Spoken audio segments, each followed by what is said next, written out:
ভারত পাকিস্তান ইস্যুতে আলোচনা করতে যুক্তরাষ্ট্র থেকে যোগ দিচ্ছেন ইউনিভার্সিটি অব কেন্টাকির আন্তর্জাতিক সম্পর্ক ও রাষ্ট্রবিজ্ঞান বিভাগের অধ্যাপক ডক্টর নির্ঝর সাকিব। জনাব ডক্টর নির্ঝর সাকিব, আপনাকে স্বাগত জানাচ্ছি ইন্ডিপেন্ডেন্ট সংবাদে। আপনার কাছে শুরুতেই যেটি জানার, যে কিছুক্ষণ আগেই জানা গেছে যে ভারতের একটি মিসাইল স্টেশন এবং দুটি বিমান ঘাঁটি সহ একাধিক সামরিক স্থাপনায় ভোরে হামলা চালিয়েছে পাকিস্তান। দুপক্ষের এই যে হামলা, পাল্টা হামলা, এটি পারমাণবিক যুদ্ধে রূপ নেওয়ার শঙ্কা আছে কিনা?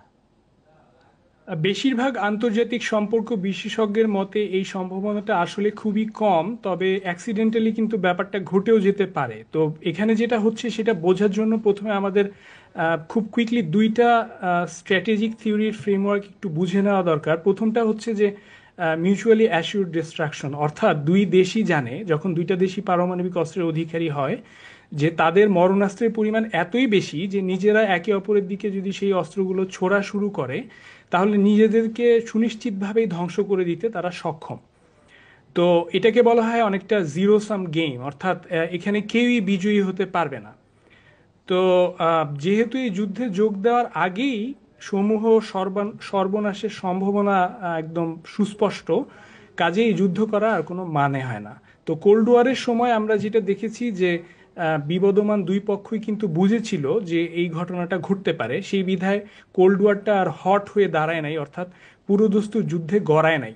তো ইন্ডিয়া পাকিস্তানের ক্ষেত্রেও বিদ্যমান দুই পক্ষই এই ব্যাপারটার বিপদ সম্পর্কে সম্পূর্ণ ওয়াকিবহাল, এবং সেই কারণে এই সম্ভাবনাটা খুব কম। আরেকটা ব্যাপার হচ্ছে যে স্টেবিলিটি ইনস্টেবিলিটি প্যারাডক্স নামে সিকিউরিটি স্টাডিজে আরেকটা থিওরি আছে, যেখানে দেখা যায় যে যেহেতু পারমাণবিক শক্তিধর দেশগুলো জানে যে তারা একে অপরকে পুরোপুরি নিশ্চিহ্ন করে দিতে সক্ষম, তাই এক্সিস্টেন্সিয়াল লেভেলে অর্থাৎ হাইয়েস্ট লেভেলে যুদ্ধটা হয় না।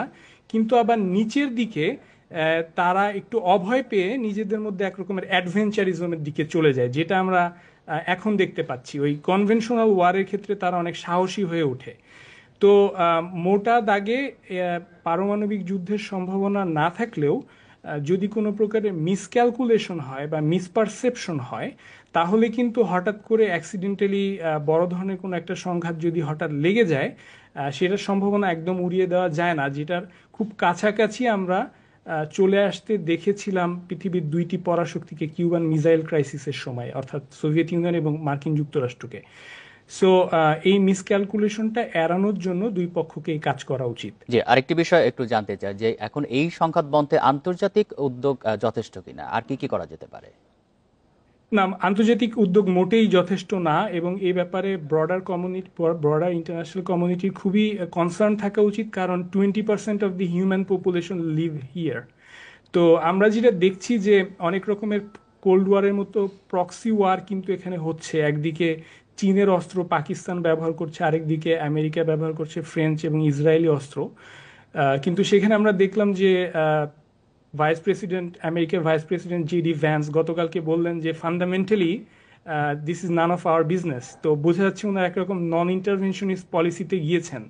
সো সেই জায়গায় আমি যেটা সবচাইতে গুরুত্বপূর্ণ এবং কুইক সলিউশন মনে করি, সেটা হচ্ছে যে ইউএন সিকিউরিটি কাউন্সিল একটা ইমার্জেন্সি অধিবেশন ডেকে ইমিডিয়েট সিজফায়ারের জন্য আহ্বান জানানো যেতে পারে। তবে সেটা না করা গেলে প্রেসিডেন্ট ট্রাম্প যে মেডিয়েশনের অফার দিয়েছেন, সেখানে তার হাতেও অনেক রকম কার্ডস আছে। তিনি দুই পক্ষকে ট্যারিফ সুবিধা দিতে পারেন, এবং এ ধরনের বিভিন্ন কিছু হতে পারে। এমনকি সার্ক দেশগুলো, বাংলাদেশের একটা সুইট স্পট আছে নেগোসিয়েশনে যাওয়ার। তো আমার মনে হয় যে ইন্টারন্যাশনাল কমিউনিটি আরো অনেক সিরিয়াসলি বিষয়টাকে নেওয়া উচিত। এখন এই এই সংঘাত যদি আর দীর্ঘস্থায়ী হয়, সেক্ষেত্রে দক্ষিণ এশিয়ায় নতুন কোনো মেরুকরণ তৈরি হবে কিনা, আর বাংলাদেশের উপরে কি ধরনের প্রভাব পড়তে পারে? যেমনটা আপনি একটু আগে বলছিলেন যে বিএসএফ অলরেডি এই যুদ্ধের ছুতায় কিন্তু বাংলাদেশে সুন্দরবনে অলরেডি পুশ ইন করে দিয়েছে ইন্ডিয়ান নাগরিক। এটা একটা কনসার্নিং ব্যাপার ইমিডিয়েটলি বাংলাদেশের জন্য, এবং বাংলাদেশের এক্সিস্টেন্সিয়াল থ্রেটের জায়গায় কোনো নিউক্লিয়ার ডেটারেন্সের মধ্যে বাংলাদেশে যাওয়া লাগবে কিনা সেই ব্যাপারটা সিরিয়াসলি দেখা দরকার। তবে দেখেন, নয়াদিল্লি বা বিজেপি বা মোদী সরকারের সাথে কিন্তু দক্ষিণ এশিয়ার অন্যান্য দেশগুলোর সম্পর্ক খুব ভালো নেই। হিন্দু সংখ্যাগরিষ্ঠ নেপালের সাথে কিছুদিন আগে আমরা দেখেছি ব্যাক অফ ইন্ডিয়া ক্যাম্পেইন হতে, কারণ নেপালের উপর একরকমের ব্লকেট দিয়েছিল। শ্রীলঙ্কা বা মালদ্বীপের সাথেও সম্পর্ক ভালো নেই। উপরন্তু নানান রকম সন্ত্রাসবাদী কার্যকলাপের অভিযোগ দুই দেশই কিন্তু করে আসছে। পাকিস্তানের বিরুদ্ধে যেরকম ইন্ডিয়া করছে, ইন্ডিয়ার বিরুদ্ধে পাকিস্তানের অভিযোগ হচ্ছে বালুচিস্তান লিবারেশন আর্মি নামের সন্ত্রাসী গোষ্ঠীকে কিন্তু ইন্ডিয়া বিভিন্ন রকম চিকিৎসা, আর্থিক সাহায্য, অস্ত্র দিয়ে আসছে।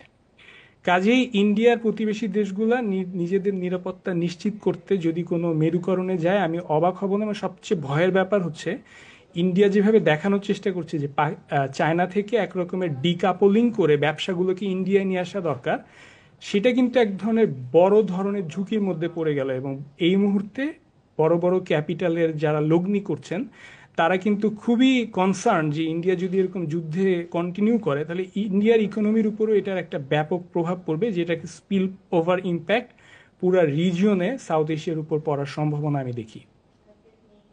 আরেকটি বিষয় একটু জানাবেন, যদি এই যে দুই দেশের মধ্যে উত্তেজনা এটি দীর্ঘস্থায়ী হয়, সেক্ষেত্রে মার্কিন যুক্তরাষ্ট্র, এদিকে ভারতের প্রতিবেশী চীন, তাদের কি ভূমিকা হতে পারে? জি, আমার মনে হয় যে যদি এটা এক্সিস্টেন্সিয়াল লেভেলে চলে যায়, অর্থাৎ নিউক্লিয়ার রিস্কে চলে যায়, সেই ক্ষেত্রে অবশ্যই সারা পৃথিবীর জন্য একটা থ্রেট হয়ে দাঁড়াবে। এবং চায়না বা আমেরিকা যেই বলি, অলরেডি তারা বলেছেন যে এসকেলেশন করা কারোর জন্যই মঙ্গলজনক না। এবং তারা বারবার বলার চেষ্টা করেছেন যে যত দ্রুত সম্ভব এই লার্জলি সিম্বলিক এক্সচেঞ্জটাকে সীমিত করে যুদ্ধটা শেষ করে দেওয়া উচিত, অফ র্যাম্প দেওয়া উচিত। তো সেই জায়গায় আমার মনে হয় তারা আরো অনেক সিরিয়াসলি দেখবেন, যেটার এফোর্ট আমরা অলরেডি দেখছি গালফের দেশগুলা, ইরান, তারা এক রকমের দুতিয়ালি চেষ্টা করছেন। এবং আমি অ্যাটলিস্ট আশা করি for the better of the humanity যে এই বড় পরাশক্তিগুলো আরো ডিরেক্টলি ইনভলভড হবেন এই প্রসেসের মধ্যে। জি, ডক্টর নির্ঝর সাকিব, আপনাকে অসংখ্য ধন্যবাদ দিচ্ছি এতক্ষণ আমাদেরকে সময় দেওয়ার জন্য।